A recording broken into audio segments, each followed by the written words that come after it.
The apparatus described reduces a normal clinical set of 12 brackets to only 2.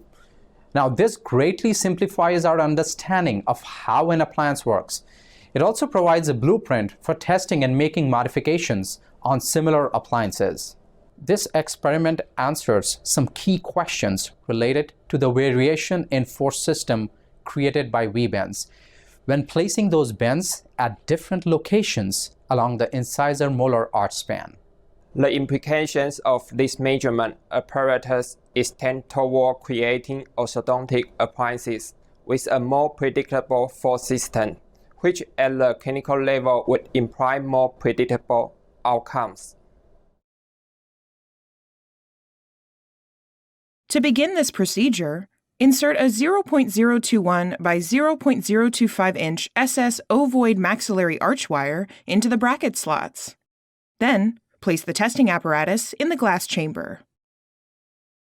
Check for any unintended arch wire activation. Any activation of the arch wire will automatically create a force system, which will be displayed on the computer screen.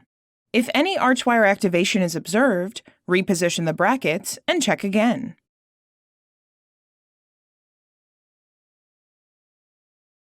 To fabricate a template arch wire, place an arch wire in the testing apparatus.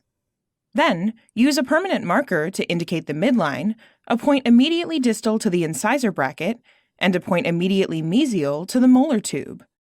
Do the same for the contralateral side of the arch wire.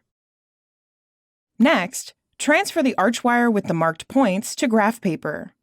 Make a precise replica of the arch wire.